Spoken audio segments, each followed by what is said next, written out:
This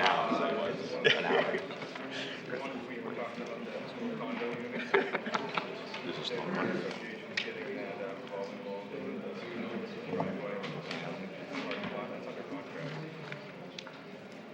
Here we go.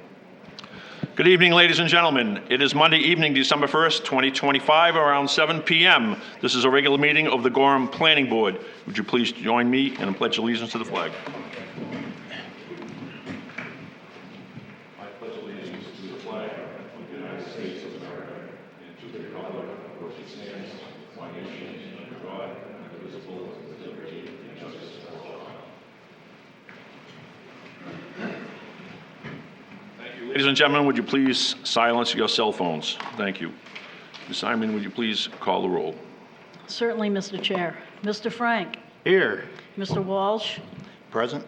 Mr. Hager. Here. Mr. Benson. Here. Mr. Delaney. Here. Ms. Nichols. Here. Mr. Crucifuli. He's absent. He notified us that he would be absent. Thank you. Ladies and gentlemen, in our packet, you have approval of the minutes from the November 3rd, 2025 Planning Board meeting and the November 18th, 2025 site walk. We can do these separately if you would like. I look to our secretary, Ms. Nichols, if you have any questions, comments, suggestions, edits, etc. I may have just a question first. I was not present physically at the November 3rd meeting, but I did review it online, and I do have a few comments about the minutes, so I just wanted to put that out there. You must have watched it and compared the notes, right, afterwards? Well, I did a good job. Okay, thank you. What are your questions, I do please? have a couple things. So they're minor, but let's see here. On page 4 of 11, after the motion where Mr. Walsh asks, that sentence isn't completed. I think you're missing the word approval. Are we down at the bottom? You are where William Benson moved and David Walsh seconded, so it is the only motion on this page. It's about 3/4 of the way down. Mr. Walsh asked if the lot could be subdivided. Here. I'm sorry, is that a question or is that? No, I'm asking that that word be, that the word be added, approved. That would be the word to be Approval. added. Yes. Yes. We can make that edit. Okay. And then on page 5 of 11, I would, in reading the notes, recommend where Mr. Yakulov provided, this is it's right under item 4, where Mr. Yakulov provided the overview that, on the overview of the project, noting that the item was last before the board in July, but the original subdivision project was approved in and add September of 2024, just to kind of keep that timeline. Okay, thank you.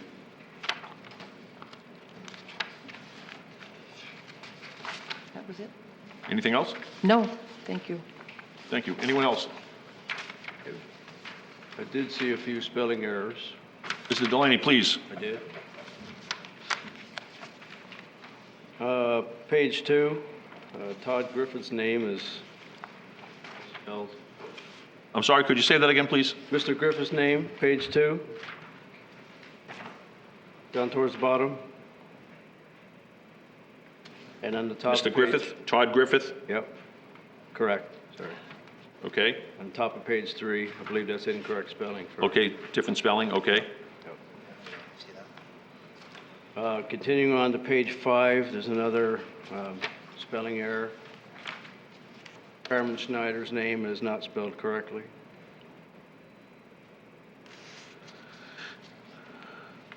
Could you zero it in for me? David Walsh moved, Robert Delaney second, down toward the bottom, and Carmen Schneider. Okay, yep. Yep. I need backwards. Thank you. One more. Page 8, down towards the bottom, central line radius, the sentence, a minimum central line radius. Should that read center line radius, not central line radius? To Mr. Norton. Mr. Norton agrees. Center. Yes. Thank you.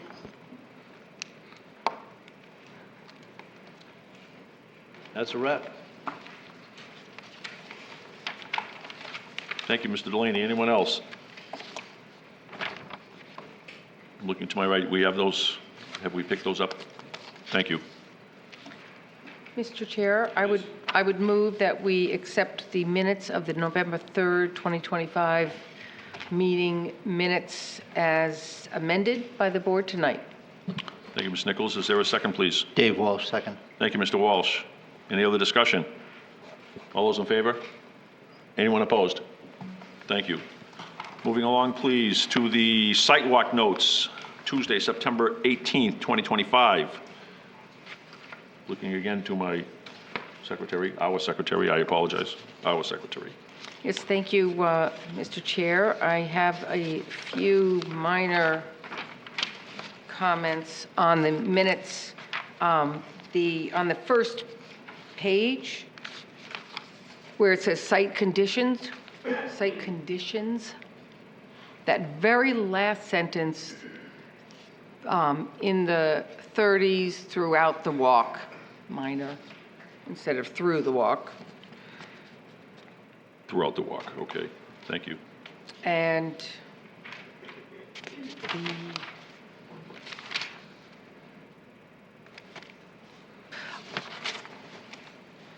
I have a question.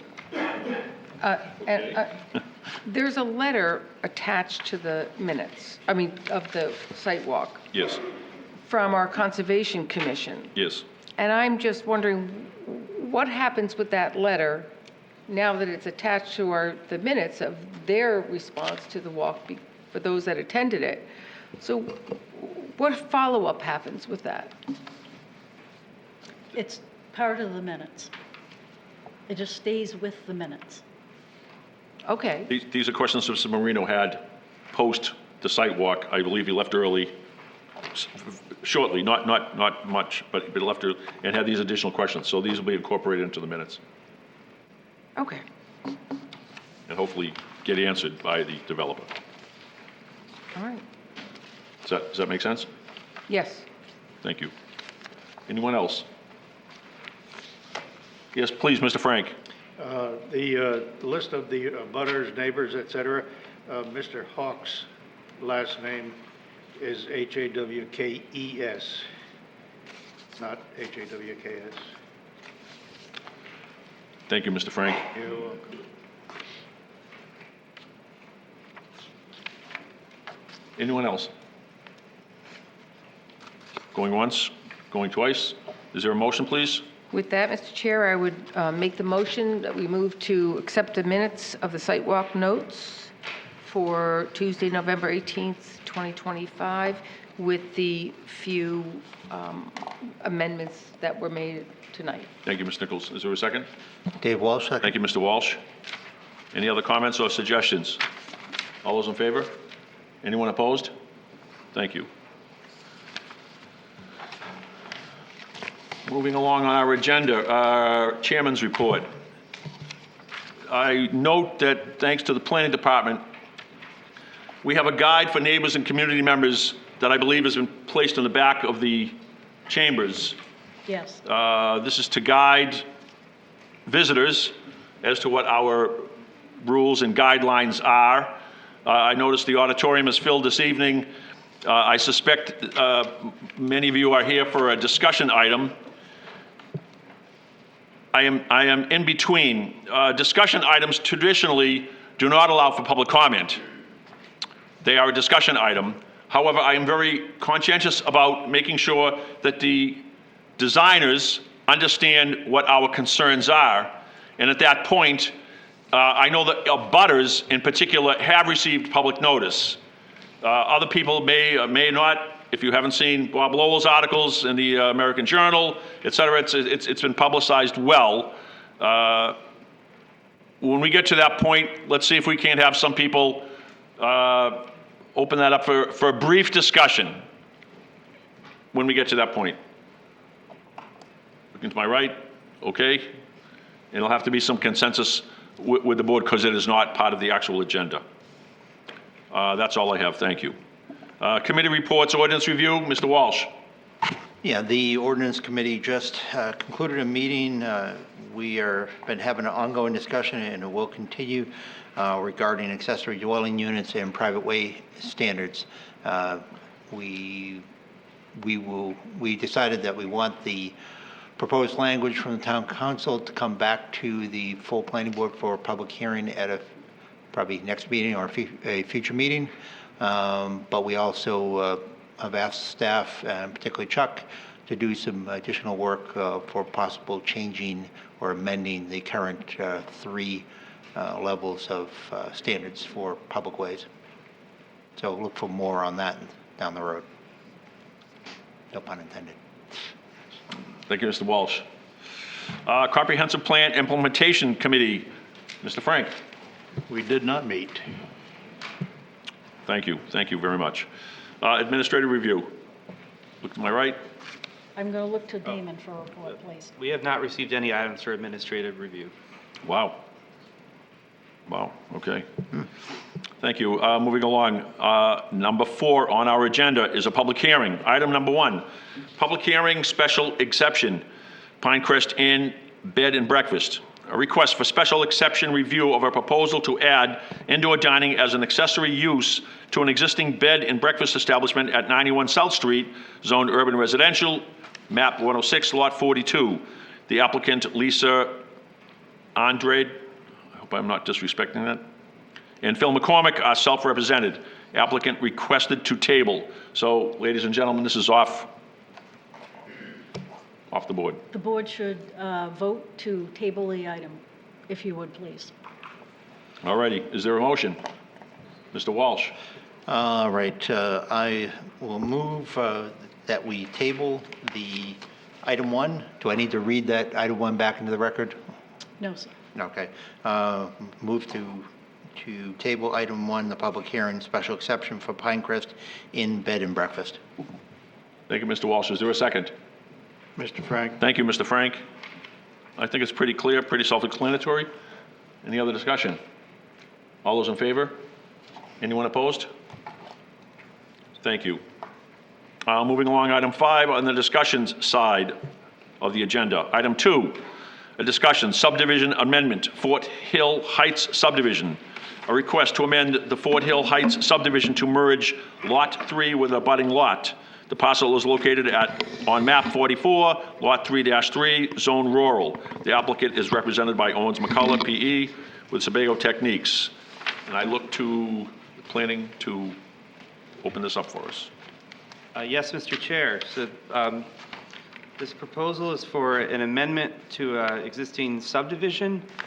The applicant's not looking to do any new construction. What they're looking to do is merge a lot that abuts the subdivision into one of the subdivision lots. There's no construction of any kind that planned, no changes to the physical layout of the subdivision.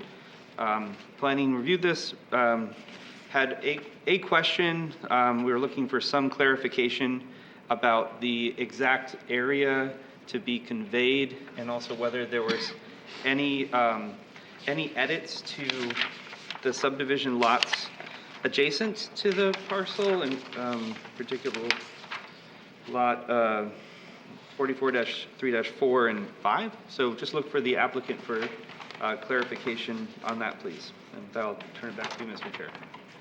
Thank you, Mr. Yuckaloff. Good evening, Mr. McCullough, how are you? Just fine. Good evening, Nice Mr. to see Chairman. you. Thank you. Please. Thank you. For the record, good evening. My name is Owens McCullough, civil engineer with Sebago Technics, here tonight on behalf of Mike Finney. The plan you see up here is a pretty simple amendment, and I'll just try to tell you exactly what's going on. So in 1988, there was the Fort Hill Heights subdivision that was approved. And Mike Finney owns the abutting land, which is my cursor over here. It's about a 44-acre parcel, and out of that 44 acres, he wants to carve off 6.735 acres and convey it to Lot 3, which is in sort of the green color. So Lot 3 is owned by Rosamond Finney, Mike's mom, and that lot doesn't have any construction on it other than a driveway. The driveway comes through the lot and accesses a barn with an apartment on it that's on this sort of skin-colored lot that we're proposing to convey into it. So all we're doing is taking that barn, putting it with Lot 3 with this land conveyance. We're not changing any of the lot lines within the subdivision. It stays exactly as it's always been. We're just taking that land, conveying it over to Lot 3 so that the barn and the driveway are on the same lot. And that's the extent of what it is. And it's really a mom and a son. Thank you. We'll hold questions till after we have the public hearing. Okay? Mr. Chair, this item is not on for public hearing. Oh, it's discussion. I'm sorry. I'm sorry. Thank you. Okay, members of the board, any questions? No one. No one. Looking to the right. Any questions? The only thing highlighted that I see is need revisions for clarity. Yep. I would offer that Mr. McCullough has just provided the clarity that we were looking for. Clear enough? Yep. I guess I do have one question for staff on this. Why does this need to come before the planning board? Why couldn't something as simple as this be done at staff level? Because it is part of a subdivision. So by adding in the land to this existing lot in the subdivision, they're changing the subdivision. Okay. Part of the clarity is to include the full picture of the lot they're subtracting this land out of. So it would be my recommendation to include that entire lot, so you get the full picture on the subdivision plan of what happened. If I could, this graphic shows the full lot. I would have to shrink the scale of the subdivision to show that entire lot on the subdivision plan, so it would become either it would be 2 sheets to do it. The thinking was that we just wanted to show the conveyance of the land to that lot. If I were to show the rest of the lot on it, which is this in red right here, we would have to completely change the scale of the plan. And I was trying to keep it as readable as possible, so when it gets recorded, it's not of a size that makes it harder to read. That's the basis behind it, if that would be agreeable.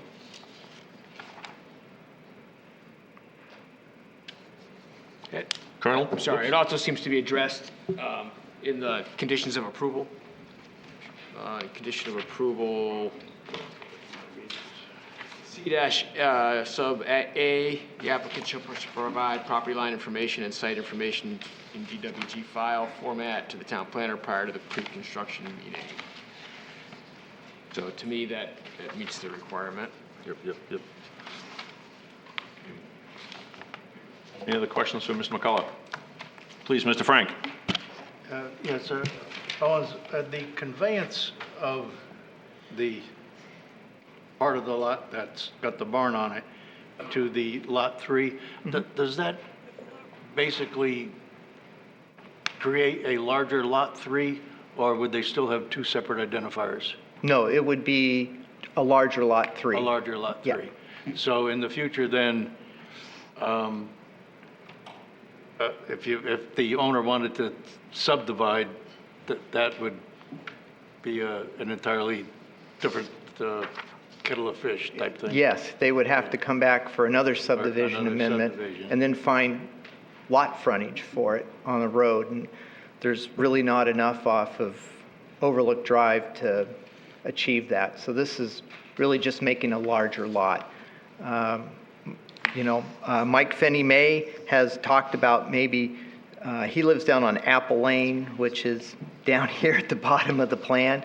He may build a house up there for himself and keep the accessory dwelling unit, was what he said he You might end up doing. anticipated my next question. Yeah, so Mike has mentioned that to me, that might be his ultimate goal, is to build a house up there, keep the accessory dwelling unit, build off the driveway. Thank you. You're welcome. Anyone else? Looking to my right? Just one suggestion perhaps is that an inset map could be included that would show the entire parcel at a different scale. Is that something you could do, Mr. McCullough?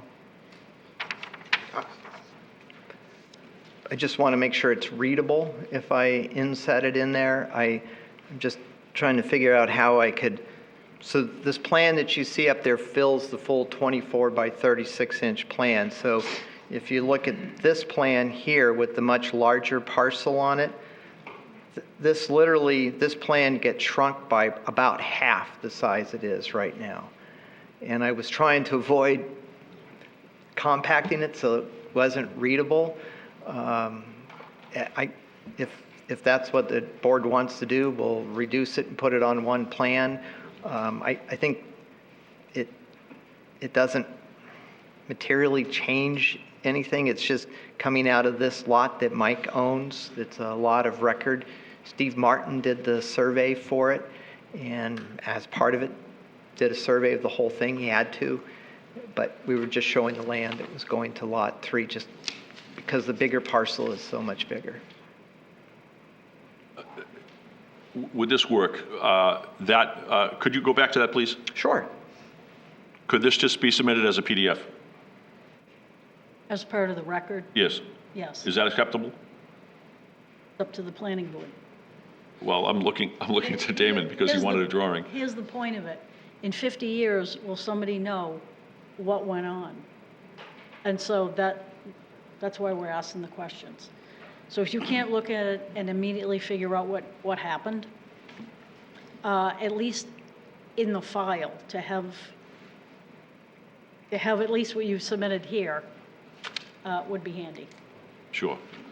I understand the drawing have coordinates in the previous drawing. Yes. Or the PDF, perhaps, at larger scale, has some pertinent information. Yes. Do you want a motion to ask to include that? Other than begging? Oh, for the record? I'm sorry, just to Instead put of- something in the file? I believe you were asked to provide a drawing, but I understand the scale of it is not readable, but I asked if a PDF would be acceptable to be added to the record. Okay. Since he's shown it tonight, Sure. he could email it easily Yeah. to us as part of the record. Good for you. Now, Ms. I'd be Nichols. glad to share, Carol. Thank you. Ms. Nichols, I'm sorry. Just a question, if you go back to that previous map there, instead of showing this piece, what if you just cropped it so you have lots 3-4 and 3-5 and everything to the left, not in the picture, so it's just a picture of what this changes? Wouldn't that magnify it, or am I oversimplifying the process?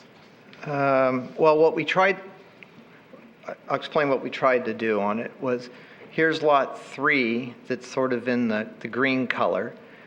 For context, we show the right-of-way for the road, Overlook Drive coming in, lot 4, and then lot 2 here, and then the perimeter of the existing subdivision, so that anybody that would look at the original subdivision, a title attorney or anybody, would see that the original subdivision, it's clear that we've just added this 6.735 acre lot to the original subdivision. Because my experience has been a title attorney will pull the original subdivision, they'll pull this subdivision, they'll say, oh, okay, I see how this fits in.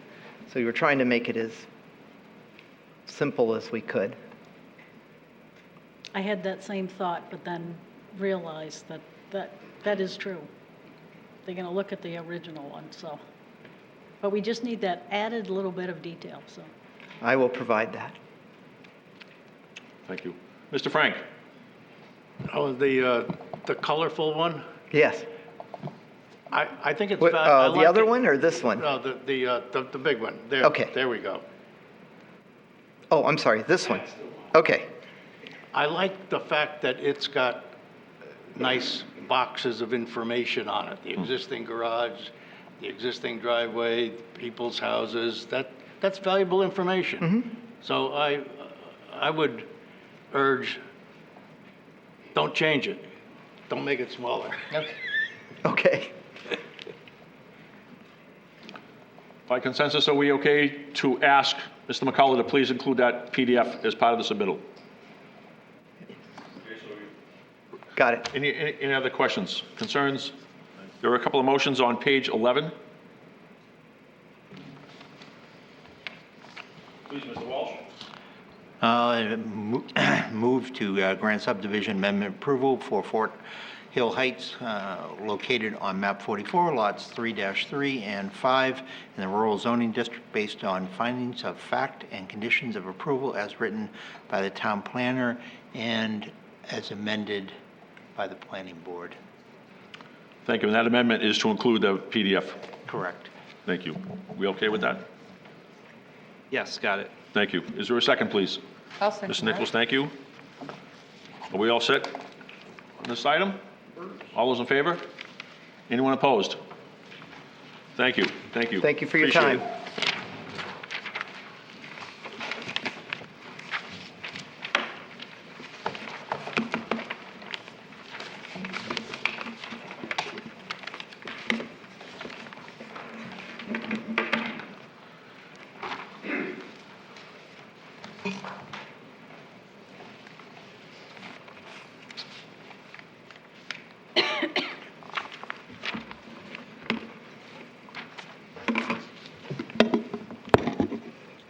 Ladies and gentlemen, moving on to item 3, a discussion. Pre-application sketch plan review. Amazon.com Services LLC, a request for review of a proposal to construct a 158,100 square foot warehouse facility with parking, access drives for trucks and delivery vans, utilities, and other associated infrastructure on map 30, lot 1, zoned industrial. The applicant is represented by Chris Taylor, PE, with Sebago Techniques.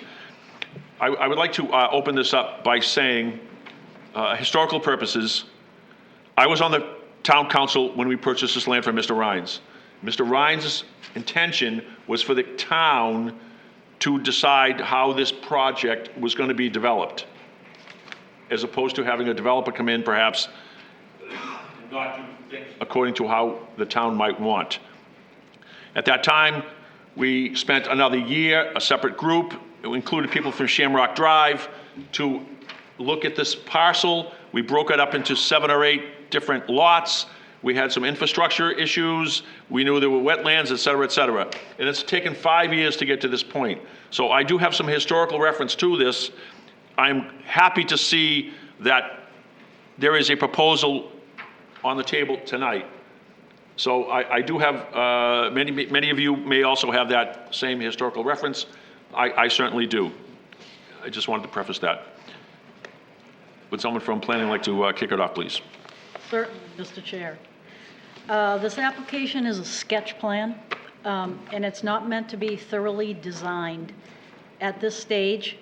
In fact, they have quite a bit of information for a sketch plan. Be that as it may, it's not meant to be thorough right now. It's meant for discussion purposes for the board and back and forth questions. A more thorough design with additional information is anticipated in a later application. The building proposed, as was just stated, is 158 square feet warehouse on Main Street with access from Main Street.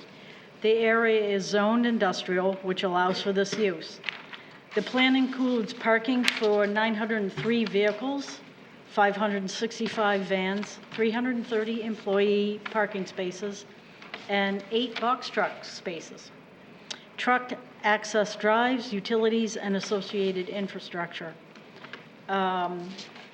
Key points for this review, as was mentioned, there's a previous approval that's already been heard by the board. That was for a cold storage facility in January 2024. That was for 106,000 square feet. But they never moved forward with building that. The permits needed will be a Maine DEP site location and stormwater permit, a Maine DOT's traffic movement permit, Army Corps wetland permit, and others that they will submit as soon as they actually submit them to the state.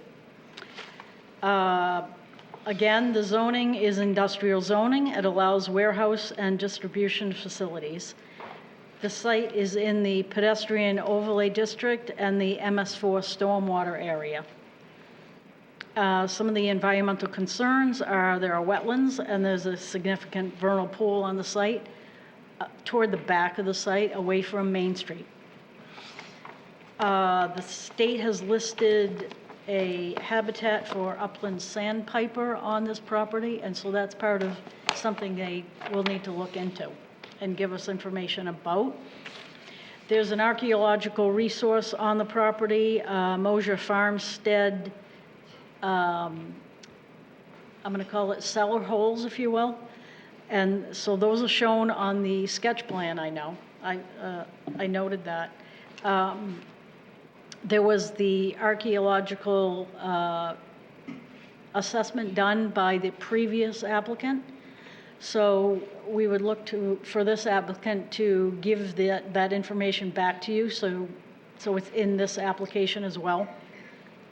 Access and traffic, the sketch plan proposes 3 driveways on Main Street. That requires approval by the board because the ordinance only allows for 1. So they need to provide you information as to why they need 3. And you will have a chance to review that. They need to provide a comprehensive traffic study, and again, the Maine DOT permits required. The pedestrian transit information, the sidewalks and connections to Crosstown Trail are encouraged. The sidewalks are required by the pedestrian overlay zone to and within the development. So what that looks like, that discussion unfolds this evening as you get into it. A bus stop is 2,000 feet away. The question is for you to figure out and ask them how much is needed for pedestrian access. What distance is too much, possibly, and how they want to provide for safety for their workers if they come by bus. Stormwater and landscaping, they must meet Chapter 500 standards and the MS4 goals for stormwater. The town encourages low-impact development at this point. It's not required because we're still going through the process with the Maine DEP of what LID standards are and mean. So we encourage them, and that's all we're asking for at this point. Landscaping is required to buffer the impacts, and there is a buffer, 100-foot buffer required along neighborhoods. So on that western edge, that's shown on the plan as 100 feet, and they plan to keep it at 100 feet. The lighting and noise standards, the lighting is supposed to be shielded so that it does not shine into neighboring properties and/or into the sky, but straight down, and doesn't shine into Main Street and oncoming traffic. So it's meant to be lighting for the property itself, but not illuminate and cause distraction for drivers or the neighborhood. Utilities, public water and sewer is planned to be run down to this spot, and a pump station is likely needed here. We have comments already from the Conservation Commission, abutters, and abutters. And you have those provided in front of you now. We have 2 paper submissions given to us, and some of them are written into the review memo. And with that, I turn it back to you, Mr. Chair. Thank you, Ms. Iron. Appreciate it. Mr. Taylor? Good evening, Mr. Chair. Good evening, Board. Good evening, all. My name is Christina Bernardin. Myself and Chris Taylor will be presenting on behalf of this project. My name is Christina Bernardin. I am a Vice President of Development and Construction with Blue Water Property Group. We are the developer of the site. I'll tell you a little bit more about Blue Water, our relationship with Amazon, and then go into the project presentation. So Blue Water Property Group, we're an industrial developer. That's all we focus on, building industrial facilities. Excuse me? Would you please address the board? Yes. Okay. No disrespect. No, it's Yes. no disrespect. Thank you. Understood. Understood. We're an industrial developer. Our partners have over 30 years of experience developing industrial warehouses. We pride ourselves in coming into the communities, working closely and building deep relationships with the communities, and delivering a project that is built to last.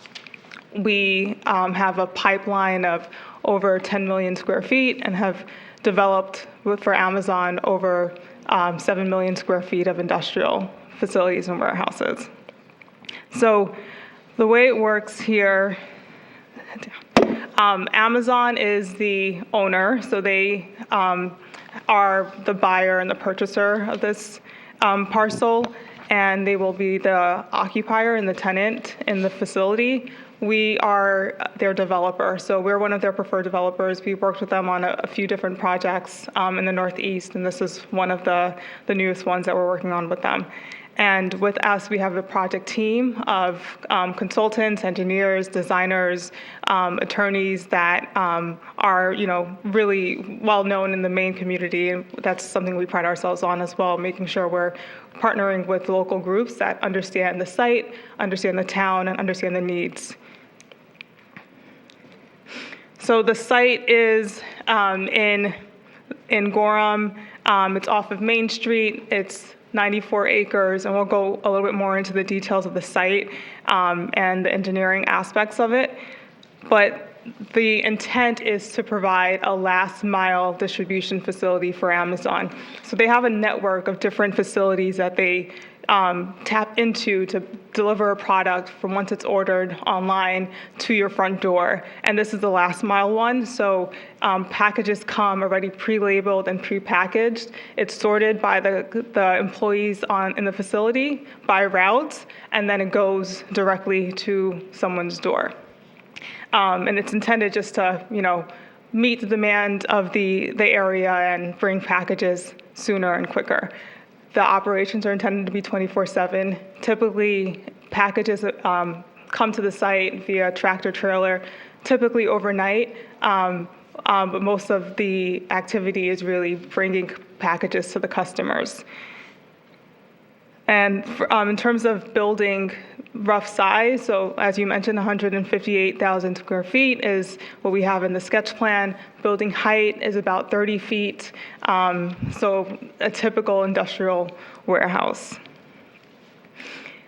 From a job standpoint, day one, intended to have about 100 permanent and full-time jobs, and that includes opportunities with delivery service partners with a scale up to about 175 jobs as the facility just, moves along forward and gets into operations.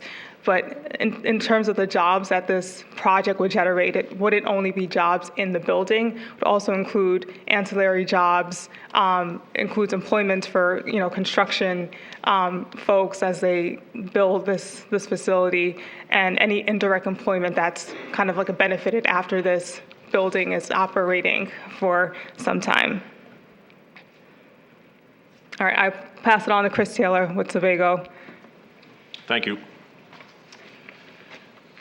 Good evening, Board. Again, my name is Chris Taylor, professional engineer with Sebago Technics, representing the applicant.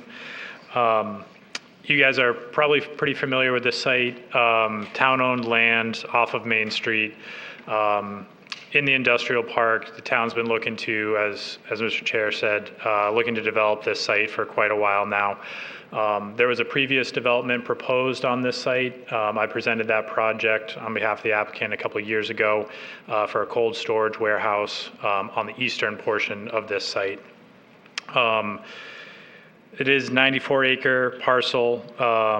It does abut industrial, commercial, and residential uses. One of the main constraints of this site is a large Portland Water District easement that kind of divides the site in half into eastern parcel and western parcel.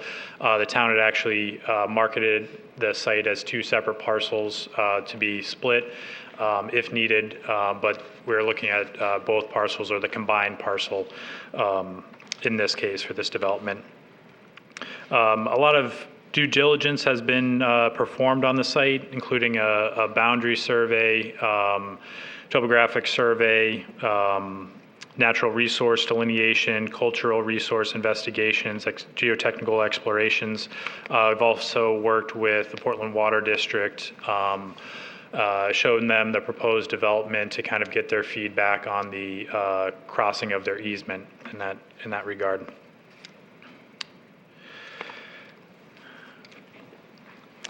This is the proposed layout. As you can see on the eastern portion of the site, is where the building's located. It'll also include the employee parking lot, the truck court, loading operations, and on the west side is intended to be the delivery van parking lot. To highlight some areas, the building is over here kind of in orangey yellow. On the far eastern side of the site, this is what we're calling the truck court, where delivery trucks will come into the site and back up into the loading docks. There's also parking spaces for smaller box trucks. There's a turnaround at the end so they can leave out the same driveway on the east side. In the front of the building, this is the employee parking lot. It also wraps around to the west side of the building. There's a dedicated driveway for the employee parking lot. Behind the building, this is the van loading area.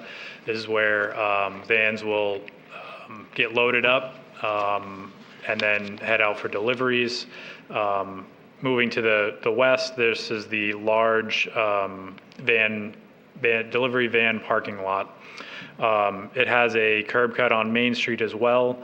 Kind of the flow is that someone that's driving a delivery van will come into this curb cut here. They'll park in the van parking lot area.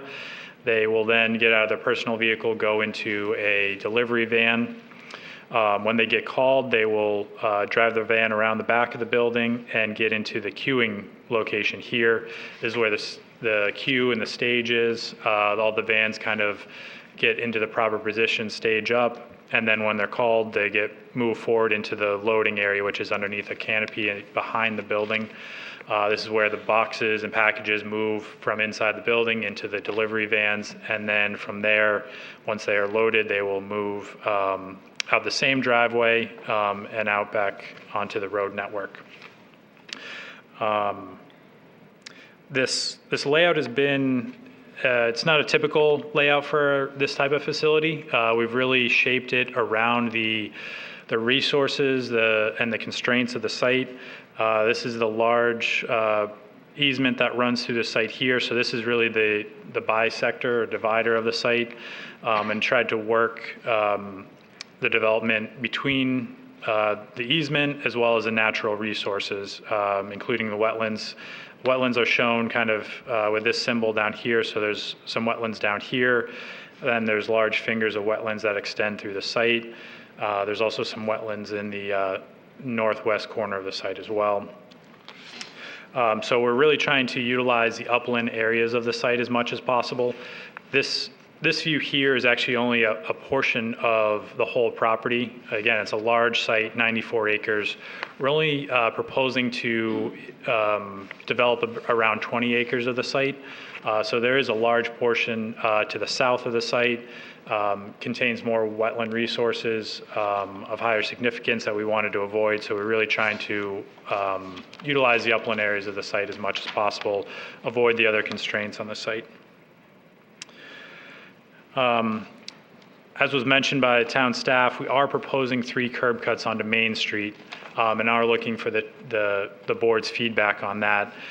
I will, the reason for the 3 curb cuts is to separate out the 3 vehicle types and to kind of go back through that. On the east side of the property, proposing where tractor trailer trucks would come in as well as box trucks.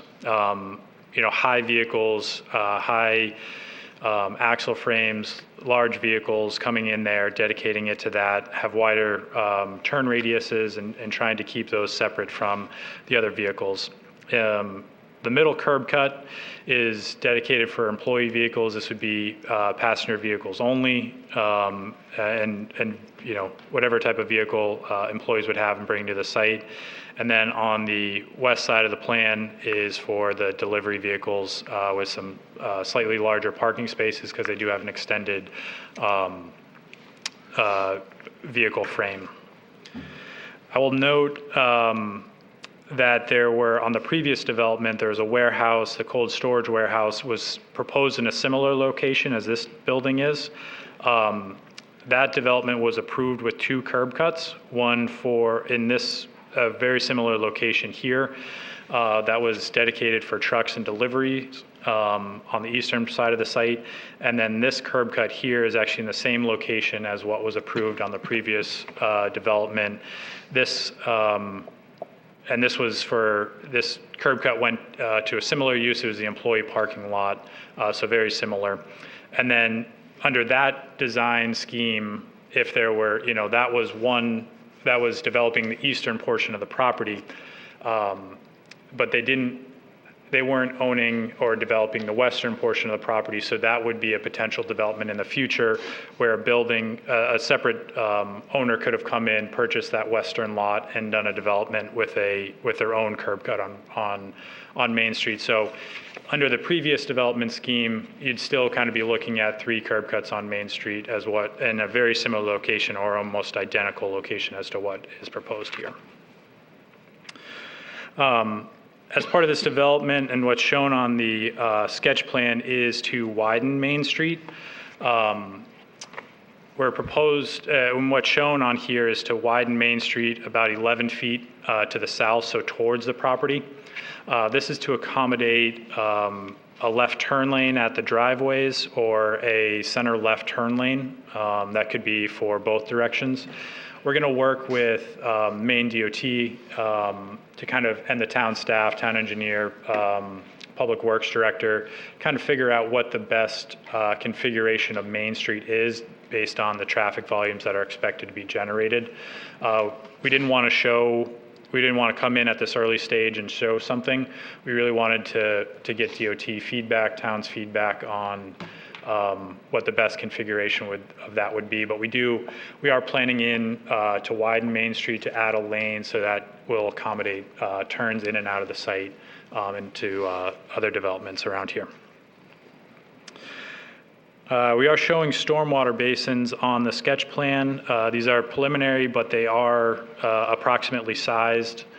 We've located them mostly to the south of the development, as that's where the topography drains. Most of the site drains to the south. It's lower in elevation, so it's easier to get stormwater runoff from the development to drain to lower points on the site. So that's what we're trying to utilize as much as possible. Also shown on the plan are utility connections. We're proposing to have public water and sewer connections. On the water side of things, there'll be 2 connections, one for domestic water that will go directly into the building, service the fixtures, sinks, toilets, and another service that will be for fire protection. Based on preliminary pressures and design of the fire protection system for the building, it looks like there'll be a water tank and pump that will be needed. That's shown right here, kind of in the eastern portion of the site, just south of the truck court area. That was also proposed as part of the cold storage warehouse, just given the existing infrastructure that's out here. It seems to be a similar need for independent of what type of development's going in here for a warehouse and industrial use. Also be having electrical connection, CMP, and there is a gas main in Main Street with Maine Natural Gas. We've reached out to them about a potential connection for some heating in this building. Carol had mentioned a number of the permits that are required for this. I'll just run back through them quickly. We are going to make permit applications to the Maine DEP, Department of Environmental Protection. That includes a site law or SLOTA permit. Under that review, the DEP will be reviewing a number of the same issues that the planning board reviews in terms of impacts to the land, noise, lighting, utility connections, that sort of thing. They'll also be looking at natural resources. They'll be making consultations with the state inland fisheries and wildlife, and we've begun those talks with Maine DEP. The site will also need a construction general permit. That's during construction. It comes much closer to construction time. That really reviews all the erosion controls at the state level, has a lot of requirements around during construction operations, dust control, protections for when it heavy rains during, limits the amount of disturbed land on the site, that sort of thing. So that will be reviewed at the state level. We'll also be making an application to the Army Corps of Engineers for the wetland impacts that are proposed on the site, and a permit, an application to the Maine Department of Transportation for a traffic movement permit. We'll be submitting chip generations, distributions, looking at site distance, and the town staff will be heavily involved with that process as well. In terms of schedule for those permits, we're actually, we wanted to submit sketch plan application, have a meeting with Gorham, present this to you guys first. We intend to make those submissions to the state and federal agencies between now and when we come back for a full submission for site plan review. So we want to make those submissions, get the process started with the state agencies, then come back, get a little bit of feedback from them, revise the plan, submit to you guys again with the full site plan review application. Let's see. So we do have a couple of rendered views that we want to show. One from Main Street and one from Shamrock Drive. I do want to preface these as being very preliminary. As part of this, what we do is we go out, we take a picture, an existing picture, and what we'll be showing is a picture from Main Street and a picture from Shamrock Drive. Show you the existing picture, and then show that same picture with kind of the proposed development kind of set in the background. That the proposed development is generated from a 3D model. We've got a model of the building that represents, it's very preliminary, but it represents the building height. We've set it at an approximate elevation of what the building will be at. We've looked at the limits of pavement, where those parking spaces are going to be, what elevation they're going to be at. Obviously, that is still preliminary, so the elevation may go up and down a little bit, but this is really to give a sense as to what the scale massing is going to look like from these two streets. On the screen, this is a sketch plan. It's called out View A on Main Street and View B on Shamrock Drive. We're going to show View A first, and I will say that there was a reason for why we selected View A along Main Street and where we're showing this. We took the picture at an existing curb cut, which services for the Portland Water District along their easement.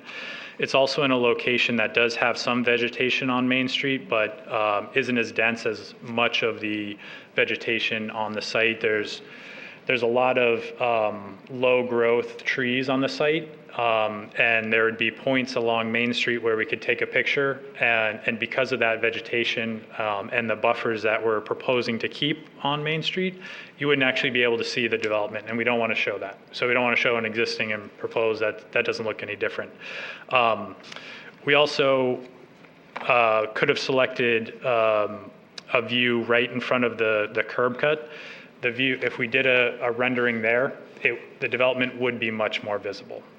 That's at a curb cut.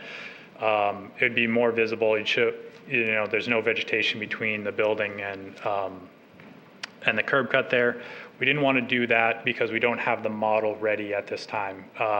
If we did it at a curb cut location, we'd be focused on the proposed curb cut. That would take up most of the space on the image. We don't have the model to a level that would accurately represent that. We didn't want it to look fake. So we chose this view on Main Street where development is visible, but it's set in the background, and so that it shows at an appropriate level for where the development and where the model is at this point. So I guess with that, I'll kind of show them up on the screen here. This is the view on Main Street again. You can see this is a grass driveway curb cut. Portland Water District uses it for their easement. And then here is that same image with the development underlaid in here. You can see there's some vegetation up front along Main Street that's to remain. You can see the building in the background, and there are cars in the parking lot here. You can also see the van parking lot, the delivery van parking lot over here on the right side of the image. That does come through kind of in that curb cut opening there. The other thing we haven't built into these models yet is any proposed landscaping or lighting that would be included in the development. So I didn't want to show any proposed landscaping or buffering that could kind of minimize this view until that was further developed. This is the view on Shamrock Drive, kind of between two of the existing houses. This is at the location where the van parking lot is actually closest to Shamrock Drive. I do want to point out that there is, at this location here, it's about 150 feet between the edge of parking, edge of pavement for the van parking lot and the property lines, the western property line. So it's the existing image, and this is the proposed development in the background. You can see that there's some visibility of the vans and the delivery vans in that parking lot. And actually over here on the left side of the bush, you can see part of the parking lot and a portion of the building in the background.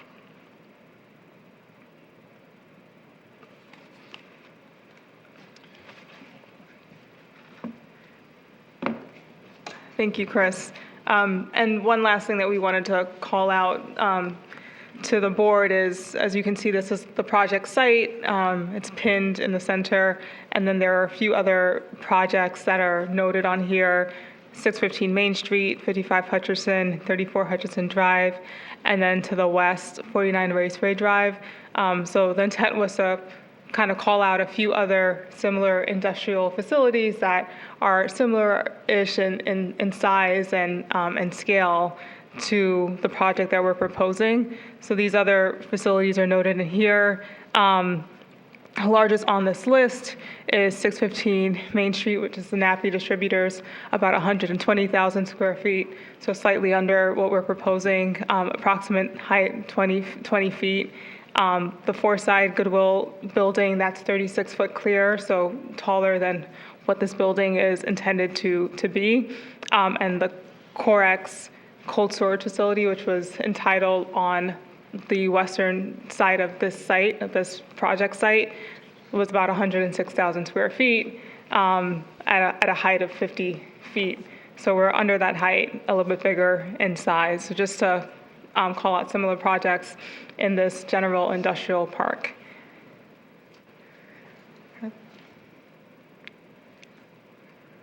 I'll just leave it on here. Thank you, board. Thank you. Members of the board. I have a number of questions, I'm sure from my fellow board members too. I thought before we jump into the details, it might help, would it helpful if, Carol, if staff could run through process, if this, mostly for the benefit of the folks here, so they understand this is really just a start, and all the steps that have to occur after this, which there'll be opportunity for public input. Certainly.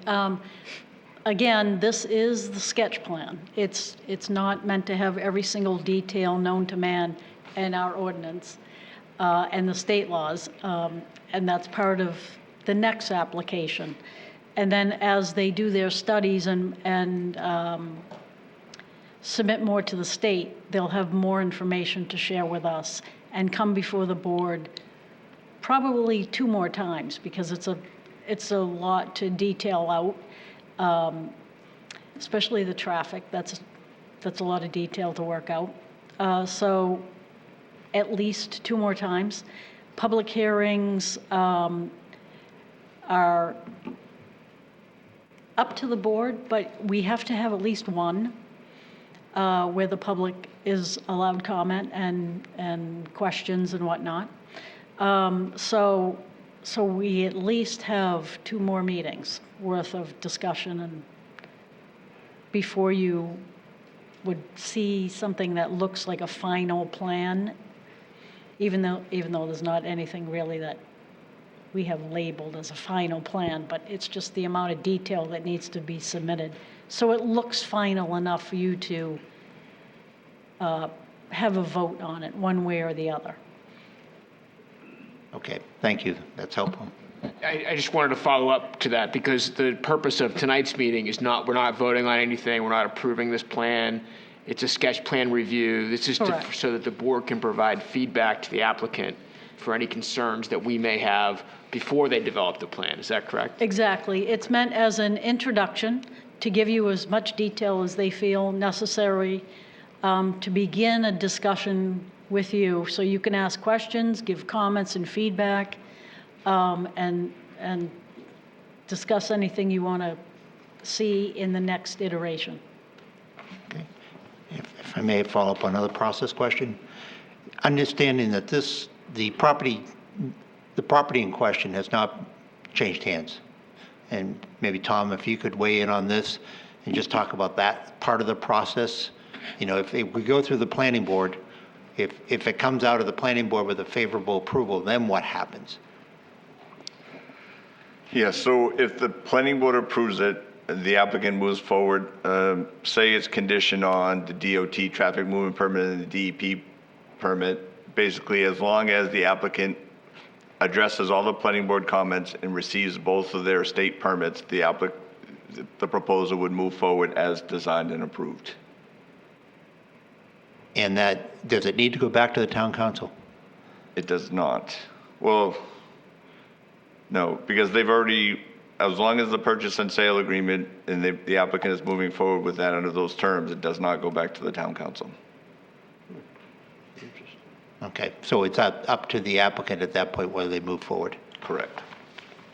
Okay, that's helpful. I think from the order of magnitude, we're talking months.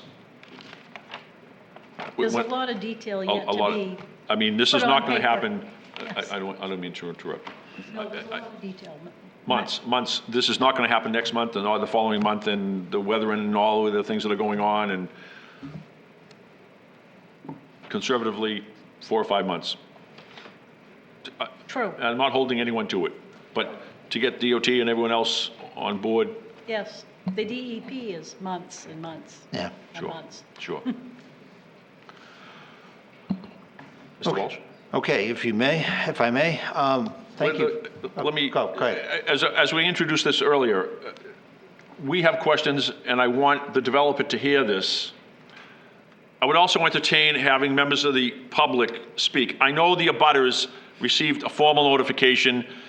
It's been widely publicized. I think the cat's out of the bag that it is Amazon, because the rumor mill has been spreading around town, and et cetera, et cetera, et cetera.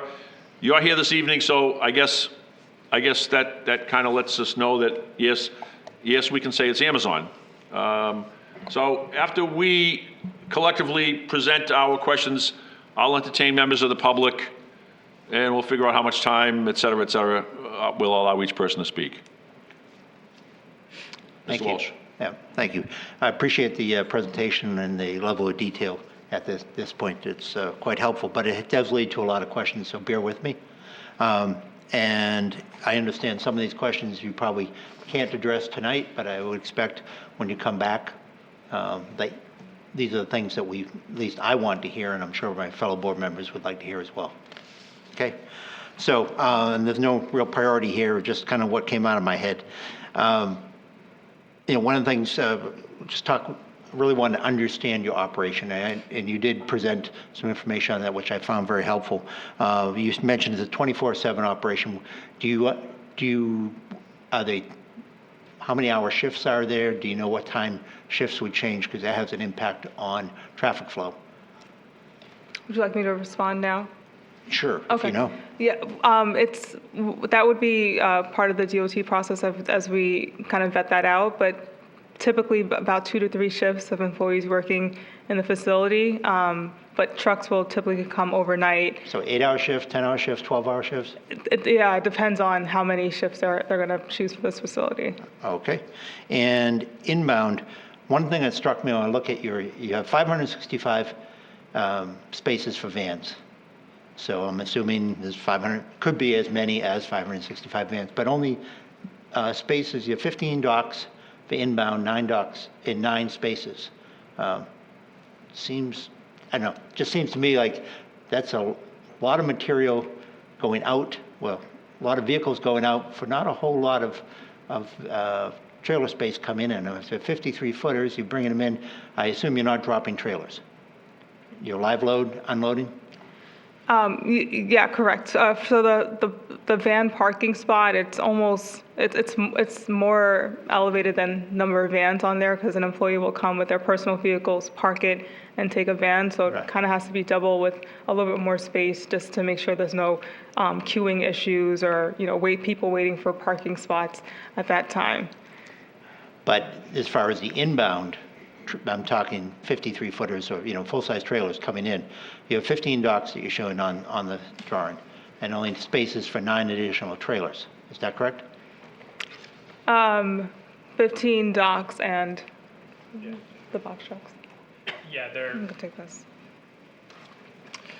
Yeah, there's very little tractor trailer parking on the site. So they will be coming in, unloading, and leaving right away. It's not intended to have the trailers sit on the facility for long. And actually the box trucks are primarily for delivery service of bulky items. So not really intended to bring the shipments in on the box trucks. They'd be coming in on the full-size trucks. So those, there's, most of those 15 spaces are actually loading docks. I think there are going to be a few parking spaces for the trailers, but most of them will be loading docks, bring them in and offload material and then send them right off the site. All right. Mr. Walsh, 1 second. Folks, I would caution you in your responses. I think it's more appropriate, if you don't know, to say you don't know, because believe me, this audience will remember every word you have spoken, and they will go away with that. So please, for both of our sakes, think about the response and whether it's appropriate or not. Thank you. Yeah. Mr. Walsh, I'm sorry. Thank you. Okay, and if you can't address this one tonight, again in the future, can you show some type of pattern and give us a sense of when the vans go out? I used to work near a FedEx and UPS facility at 9 o'clock every morning. Woo, the street is full. They're all heading out at the same time. Just like to have a better idea of what that looks like when they head out, and if you can give us an idea of the impact on various roads in which direction they're heading. I think that will answer a lot of questions about local traffic if you can provide that type of information of where they're all going whenever they head out. Noted. We'll definitely address that during the site plan application. The DOT application is the next one that we'll submit. It will include our traffic schedule. Okay. Now here's one big question. Well, Chris, maybe you should first address it. The PWD easement across there, what are the restrictions on the use of that? We're really just working with PWD on that. I don't know if there's a set restriction around it, but it's kind of in coordination with them. I mean, just looking at your drawing, you've touched it very gingerly, just a couple drives across it. I'm assuming they don't want a parking lot on top of it. That is correct. All right. So my question is, to minimize the impact on Shamrock Drive, and I know you've probably played this game, but is there any way to move that van parking over, in towards, I guess it would be the southeast? To put it more behind the warehouse and get it away from the residential area? I think he means here. In this Yeah. location? Yeah, is there any way to move it, reconstruct? I understand the PWD easement really messes things up, makes it harder, but is there any way to move over in there? You have some, still have some upland. I know you have some pieces of wetland, but is it possible to reconfigure that? We can look at it, and we'll look at it a little bit further, but we were really trying to utilize the large upland areas as much as possible. Understood. And to get down to that area would require some additional wetland impact. I understand, but Yep. I know people will be interested in that. Do you anticipate this facility ever being expanded? Not to my knowledge. And what are the thoughts about the rest of the site? Would you subdivide that and let it go? I'm not sure what Amazon's intentions are, but one of the things Chris kind of mentioned, there's a lot of wetlands to the south of this site, with also more significant wetlands to the south. So I'm not sure what their intent would be. Would you share this site with any of your support services? Do you anticipate any contractors coming in and want to put a facility on that site? That would have to be coordinated with them. I'm not sure if they would allow that or have that use, but potentially, not sure. Okay, yeah, fair enough. Let's see. I think we'd like to have obviously details on lighting, in particular the impact on Shamrock Drive. Okay, and then information on noise from the facility. I think one of the abutters had some very, very good points. I think you probably got that letter. Some very good points they brought out there and talking about noise and a different type of noise encompassing not only the vans, but any type of internal noise, PA systems, any alarms, and particularly backup alarms. They can be really annoying. Yeah, we're working with a noise consultant that has worked on many Amazon projects, so they understand their operations really well. So they will be preparing a noise study for this as well. Would you, and you showed the rendering from Shamrock, would you anticipate putting in additional vegetative screening or even a berm to help with some separation and screening to Shamrock Drive? Yeah, we're kind of evaluating different options at this time. I'll just note that berms do take up quite a bit of space, and can then impact some of the existing vegetation as well. Okay, well, thank you, at least if you at least address it. Will there be any fueling on the site of vehicles? I don't believe there's any fuel operations No. here. I can Okay. confirm that. I'll let you ask. Okay. And emissions, with the vans, all right, well, I guess this question, are these vans going to be gasoline, diesel-powered, gasoline-powered, or electric? Typically, there's a mix of different types of vans that Amazon will work with. Not sure if they're going to have a certain requirement for ones here on the site. So when the vans are queuing, those who are carbon fuel-based, how will their emissions be controlled? Do they sit when they're queuing? Are they idling, particularly in winter? I'm just thinking if you have a lot of vans queuing up, we're going to have just a lot of exhaust fumes. Okay, I'll look into that. Yeah, if you address it. And then, as far as off-site, do you mentioned what needs to be done along Main Street as far as widening, and do you see that you would put a sidewalk along Main Street?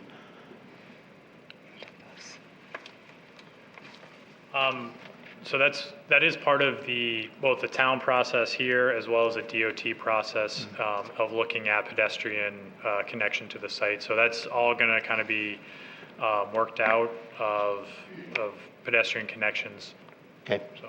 Yeah, I know there is a process to pay a fee in lieu, but in this situation with something this large and it has a lot of traffic impacts, and from a safety standpoint, it might be really nice to have a sidewalk completely along the front on Main Street. And then there was, I think some of the abutters had also mentioned need for crosswalks from some of the areas that are abutting. I think that would be in everyone's best interest. And also, we would like to hear more about your construction process, and particularly in dust control and noise control when you come back. And then, lastly, I'm getting there, we really would like to know, you mentioned earlier that you've formed good relations with communities, and then what type of, what are you going to bring to this town of Gorham? What type of member of the community will Amazon be? I can just say one of the things that we make sure we're listening to are questions that are raised by the planning board, questions that are raised by the town and the staff, and addressing that in our design. In addition, most projects like this will bring off-site improvements. Typically, it's through the DOT process, so that's another benefit Amazon will bring. So we can continue to talk to them, but that's initially like the two biggest improvements that we bring when we enter into new municipalities. Well, thank you very much. I appreciate you taking all my questions. Jim, thank you. Thank you, Mr. Walsh. Mr. Frank, please. Thank you. First, this is an exquisitely detailed sketch plan. As Carol noted, it's got a lot of information on it, but it's all to the good. So, following up on the questions of traffic and parking and stuff,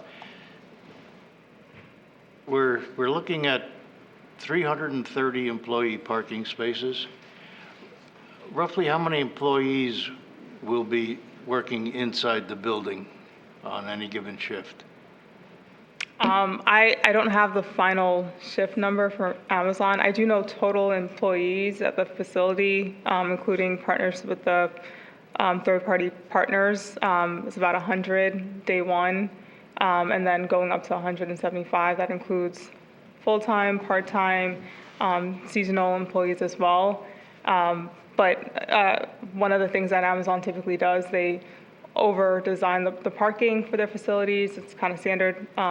They are really focused on efficiency and minimizing queuing as much as possible. So by having an ample employee parking, that helps eliminate any of the queuing issues or delays with employees coming into the facility. Okay, that's, But I can get you that direct answer during yeah, the site when plan the application. when the building's working at max capacity, how many people are going to be in the building? Yeah. Versus how many van drivers you're going to have. Yep. Because in the notes we have here, you're saying that the van drivers, when they report for work, they're not even going to park in the employee parking. They're going to park in the van parking. So again, that's a lot of employee parking spaces for 100 or so employees. Yeah, I can get that number for you. Yeah, that breakdown of van versus indoor employees. The lighting, which I guess some of the neighboring residents worried about, lighting for the van parking, the big lot. Are you planning to have that like motion sensitive or something, or just on all the time at night?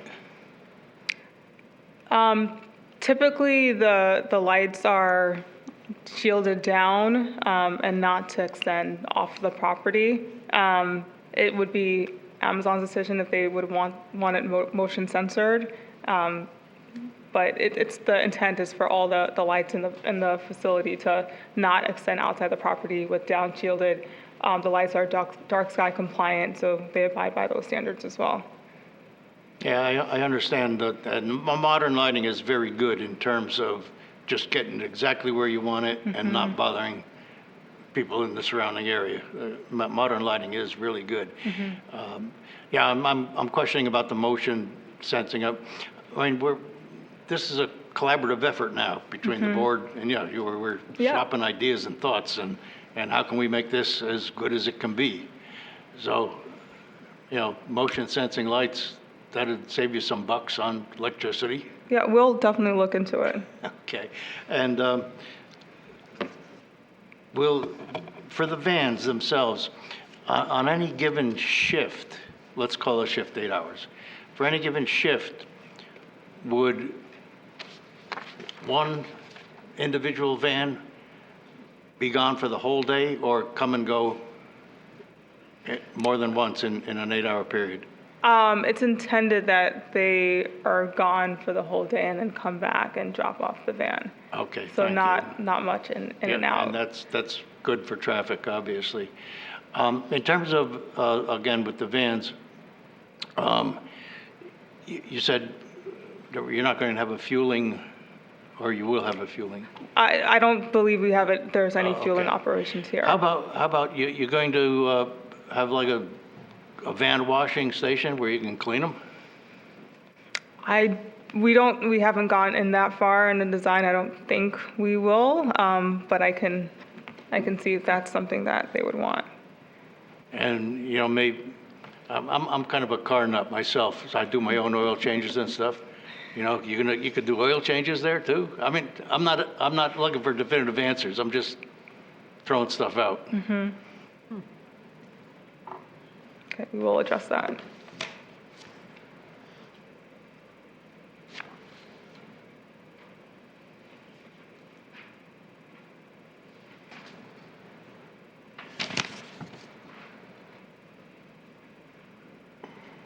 I yield the floor. Thank you very much. Thank you, Thank Mr. you. Frank. Ms. Nichols, Yes, thank you. please. Mr. Walsh and Mr. Frank addressed several of my questions already, so thank you for that.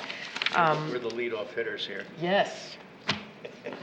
I do have still a few. I note that there is a concern about an upland sandpiper bird being on there, sandpiper, and it doesn't identify where on the property in any of the maps that location is. I know earlier you talked about having to go through DEP and probably game fisheries and whatnot, but it would be helpful. I would like to know where on this parcel those birds are, where that habitat is.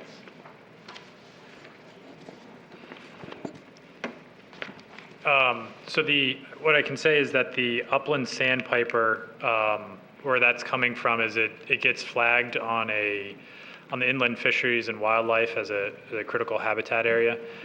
And it is partially on this property. We can show it on the plans as we move forward. In our conversations with DEP and inland fisheries and wildlife, they didn't think that this site was any longer habitat for that type of species, based on the vegetation on the site. Okay, I imagine we'll hear more on that. There'll be some sort of letter or information. Okay, and if you could show where it is on the map, I would appreciate that. I have a question on, looking at this site, you have two kind of high spots and then a lot of wetlands. Are those preloaded sites from a previous project, or is that natural high spots there? I'm looking to the town because you may know better than our applicant.